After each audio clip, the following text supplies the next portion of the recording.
Hello friends, লিপিকার স্বপ্নের ছাদ বাগানে আপনাদের সবাইকে স্বাগত। বন্ধুরা, আজকে আমি গাঁদা ফুল গাছ কী করে প্যানাল পটিং করলে প্রচুর ফুল পাওয়া যায় সেটা আপনাদের সামনে তুলে ধরবো। কারণ এর আগে আমি এরকমভাবে ফাইনাল পটিং করে প্রচুর ফুল পেয়েছি।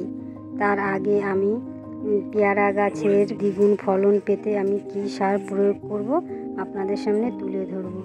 বন্ধুরা দেখুন, এই পেয়ারা গাছটি আমি বীজ থেকে তৈরি করেছি। এটা রায়গঞ্জের পেয়ারা এনেছিলাম, সেই বীজ থেকেই আমি চারাটা তৈরি করেছি। মাত্র 1.5 বছর বয়সেই এই গাছে ফুল এসে গেছে, তাই আমি প্রচুর ফুল পাওয়ার জন্য আমি গাছে খাবার প্রয়োগ করব।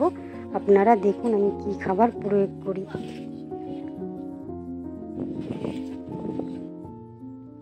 এই গাছটার আমি প্রথমে শুকনো যে ডালপালাগুলো আছে সেগুলো ছেটে দেব বা কেটে ফেলব।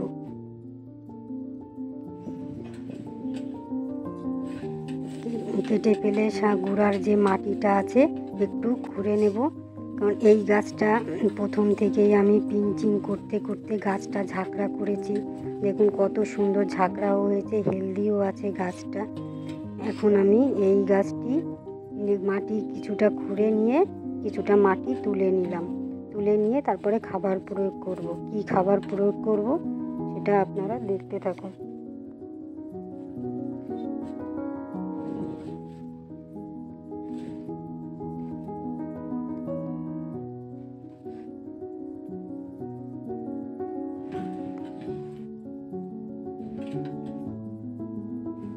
আমি আমার বাগানের প্রত্যেকটা গাছেই আমি এই ধরনের খাবার প্রয়োগ করি, জৈব খাবার। আমি রাসায়নিক তো দিই না। এইভাবেই আমার ফুলও হয় এবং ফলও পাওয়া যায়। এই গাছের যে শিকড়টা ছিল উপরের দিকে একটু উঠে এসছে, একটু হালকা করে কেটে দিয়েছি। আর এই বাটিটার মধ্যে আছে কিছুটা পরিমাণ গোবর সার। এই গোবর সারের মধ্যে আমি দিয়ে দেব কিছুটা কলার যে খোসাটা আছে ওইটা পচানো। আর এখানে এই যে এটা দিয়ে দিচ্ছি পান্তা ভাত, পচানো পান্তা ভাত, প্রায় 7-8 দিন পচানো। আর এইটা আমার মিক্সার, যে আমার তৈরি যে মিক্সারটা আছে এর মধ্যে শিংকুচি, হাড় গুঁড়ো, নিমখোলও আছে। আর এর মধ্যে আমি সর্ষের খোলটা দিই না, কারণ আমি সর্ষের খোলটা যে গাছে প্রয়োজন আমি সেই গাছেই দিয়ে থাকি। এখানে একটু সর্ষের খোলও আমি দিয়ে দিলাম 10 দিন পচানো মতো। এবার একসঙ্গে ভালো করে মিশিয়ে নিয়ে আমি গাছে প্রয়োগ করব।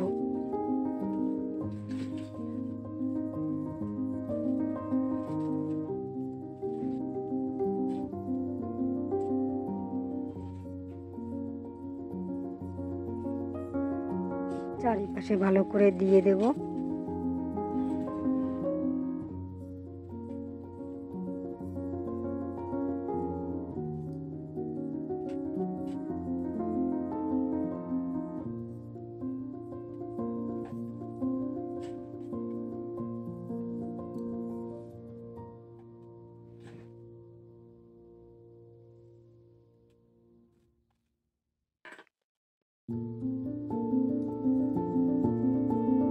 এবার আমি এই যে উপরের থেকে যে মাটিটা তুলে রেখেছিলাম সেই মাটিটাও ঢেলে দিয়ে চারিপাশে আমি ছড়িয়ে দেব।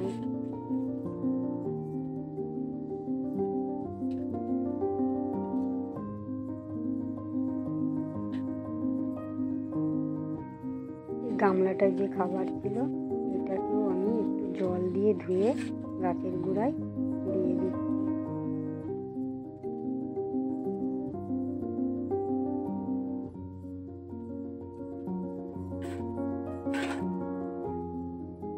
তারপরে যেইখানটায় আমার চাল ধোয়া, সবজি ধোয়া যে জলটা আছে, ডাল ধোয়া, এই জলটাও আমি এই গাছের গোড়ায় দিয়ে একটু ছায়াযুক্ত স্থানে আমি রেখে দেব।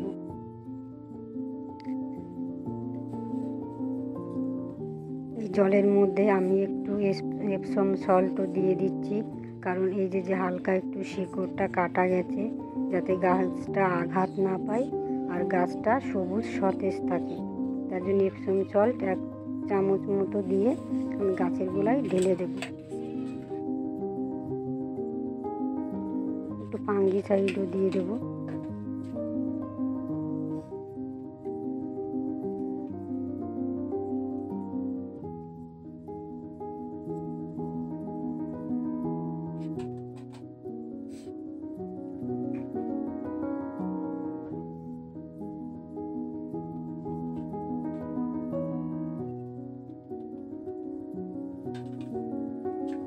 এখন এটিকে আমি সারযুক্ত স্থানে 1 সপ্তাহ মতো রেখে দেব।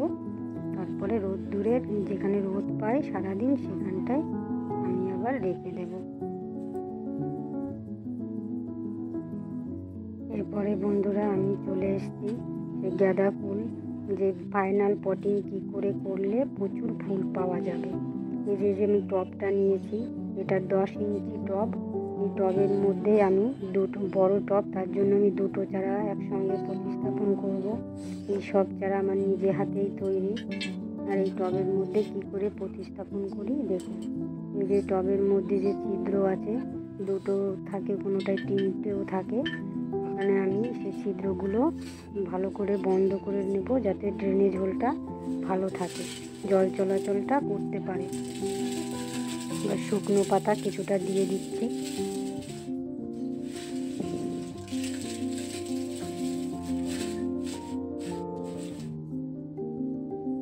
শুকনো পাতা দিয়ে দিলে ওই মাটিটা দিলে ওর দিকে পাঁচ হবে না। তারপরে আমি যে এইখানটায় কিচেন ওয়েস্ট শুকিয়ে রেখেছিলাম 2-3 দিন, সেই কিচেন ওয়েস্টটাও ভালো করে চেপে চেপে দিয়ে দিচ্ছি। তারপরে আমার যে মাটি তৈরি গোবর সার আর পুরনো টবের যে মাটিটা, এটা এর সঙ্গে আর একটা স্পেশাল আমি শক্তি খুব পাওয়ারফুল সেই একটা খাবার দিয়েছি। এটা আমি মাটি তৈরির মধ্যেই দিয়ে থাকি। যখন আমার মাটি তৈরির ভিডিওটা আপলোড করব তখন আপনারা দেখতে পাবেন আমি কি করে এই মাটিটা তৈরি করেছি।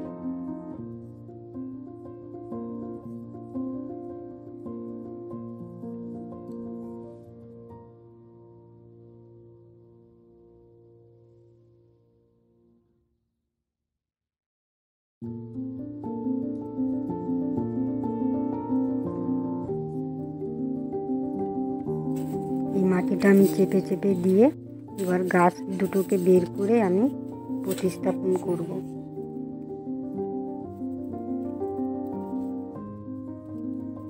এই গাছটা ভালো করে আস্তে আস্তে বের করতে হবে, তো রুটটা নষ্ট না হয় বা ছিঁড়ে না যায়। এটা আমি হালকা করে বের করেই এটা বসিয়ে দেবো আস্তে করে। টবটা বড় আছে তাই জন্য আমি দুটো করে গাছ বসিয়ে দিচ্ছি।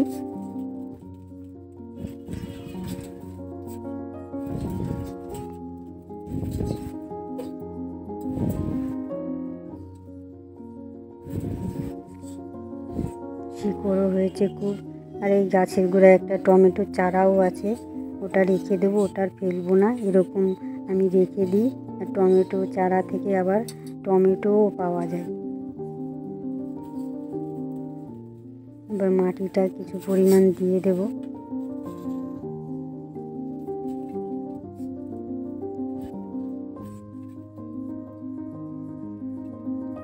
মাটিটা দেওয়ার পরে আমার ওই যে স্পেশাল মিক্সারটা ওটাও আমি কিছুটা দিয়ে দিচ্ছি। ওটা দিয়ে দিলে গাছটা আস্তে আস্তে খাবার পাবে, তাড়াতাড়ি বৃদ্ধি হবে গাছটা।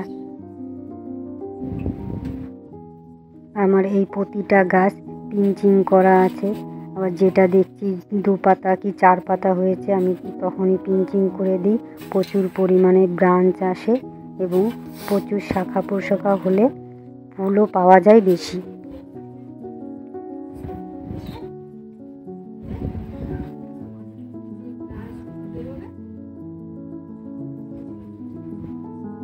এই যে পিঞ্চিং করে যে ডগাগুলো আমরা ফেলে দিই, এটা ফেলে না দিয়ে এটা আবার বালির মধ্যে কিংবা কোনো জায়গায় মাটিতে বসিয়ে দিলেই আবার চারা তৈরি হয়ে যায়।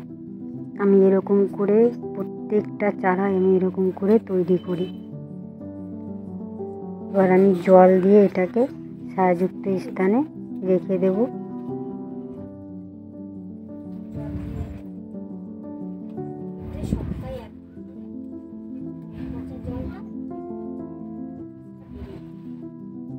আমি এরকম করেই প্রত্যেকটা টব আমি রেডি করে নেব। একইভাবে আমি রেডি করছি। নিচের লেয়ারে আমি দিয়েছি শুকনো পাতা, তারপরে দিয়েছি কিচেন ওয়েস্ট। ওইভাবে দেওয়াটা আমি দেখাইনি, আমি একইভাবে রেডি করেছি। এখানটায় পেঁয়াজের খোসা আছে, আলুর খোসা, মানে রান্নাঘরে যেগুলো আমরা সবজি কাটার পর ফেলে দিই সেইগুলোই আমি রোদ্দুরে শুকিয়ে নিয়ে প্রায় সমস্ত গাছেই আমি ওটা নিচের লেয়ারে দিয়ে দিই, কেননা ওইগুলো ডিকম্পোজ হলে পরে আস্তে আস্তে খাবারগুলো ওরা গ্রহণ করতে পারে। তারপরে আমি প্রত্যেকটা টবেই মাটি দিয়ে দিচ্ছি, কিছুটা পরিমাণ মাটি দিয়ে তারপরে চারাগুলো আমি প্রতিস্থাপন করে আবার মাটি দিয়ে দেবো।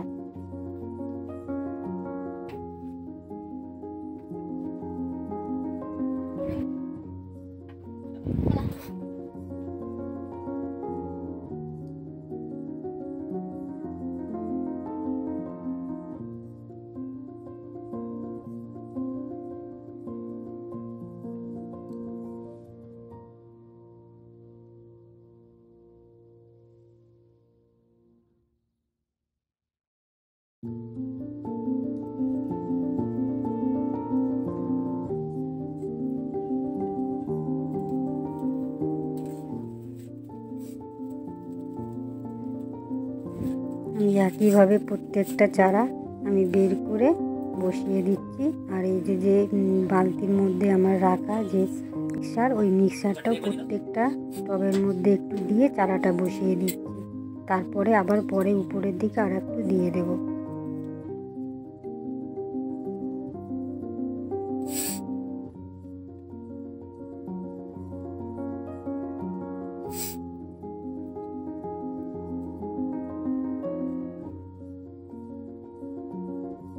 এই ভিডিওর শেষে আমার গতবারের যে গাঁদা ফুল হয়েছিল সেই ভিডিওটাও আমি দিয়ে দেব, আপনারা দেখে নিতে পারেন যে আমার বাগানে আমি প্রতি বছর কীরকম পরিমাণ আমার বাগানে ফুলটা হয়।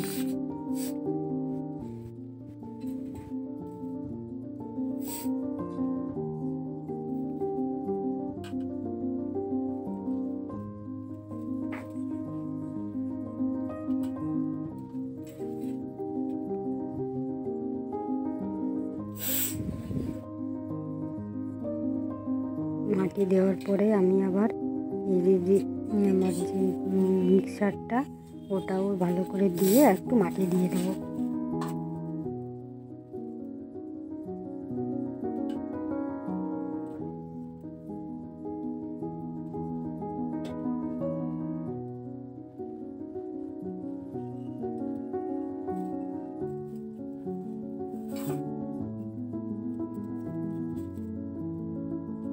আমি একইভাবে প্রতিস্থাপন করছি প্রত্যেকটা চারা।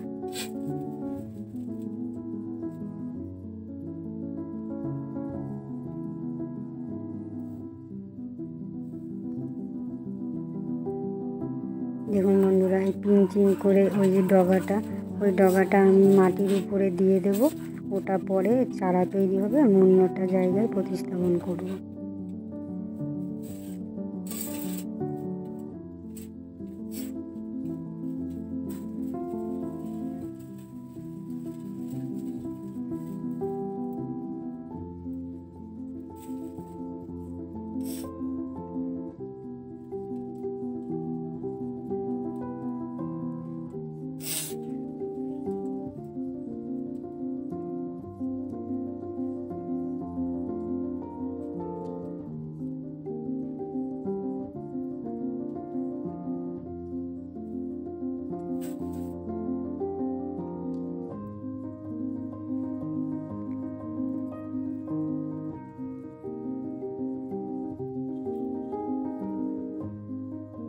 এই ভিডিওর শেষে আমি গত বছরের যে গাঁদা ফুলের ভিডিওটি আমি দিয়ে দেব, আপনারা ওটা দেখে নেবেন যে আমার বাগানে আমি কতটা পরিমাণ প্রতি বছর ফুল পাই বা ফুল হয়।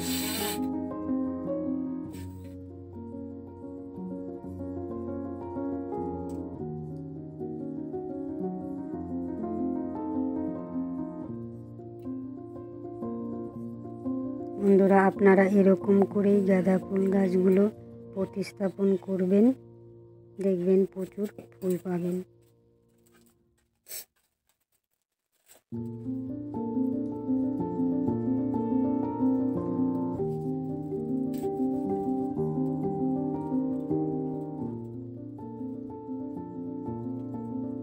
এই ভিডিওটি ধৈর্য ধরে দেখতে থাকুন, স্কিপ করবেন না বন্ধুরা।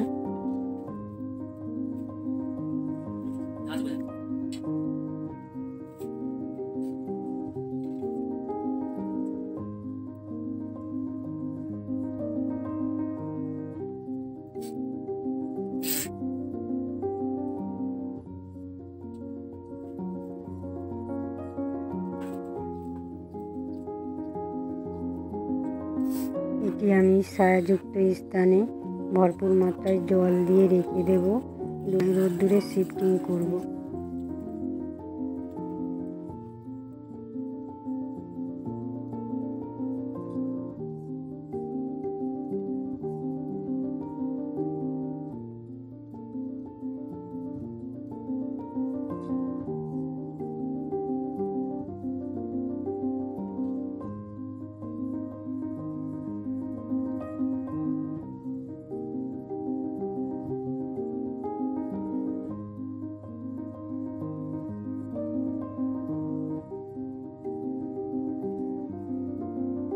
আমার এই ভিডিওটি এতক্ষণ যারা দেখলেন তাদেরকে অসংখ্য ধন্যবাদ। আর ভিডিওটি যদি ভালো লাগে তাহলে লাইক, কমেন্ট, শেয়ার করবেন। আর ইউটিউবে যদি দেখে থাকেন তাহলে এক্ষুনি সাবস্ক্রাইব করুন। আর ফেসবুকে দেখলে ফলো করবেন, তাহলে ভিডিও আপলোড করলে আপনাদের কাছে পৌঁছে যাবে।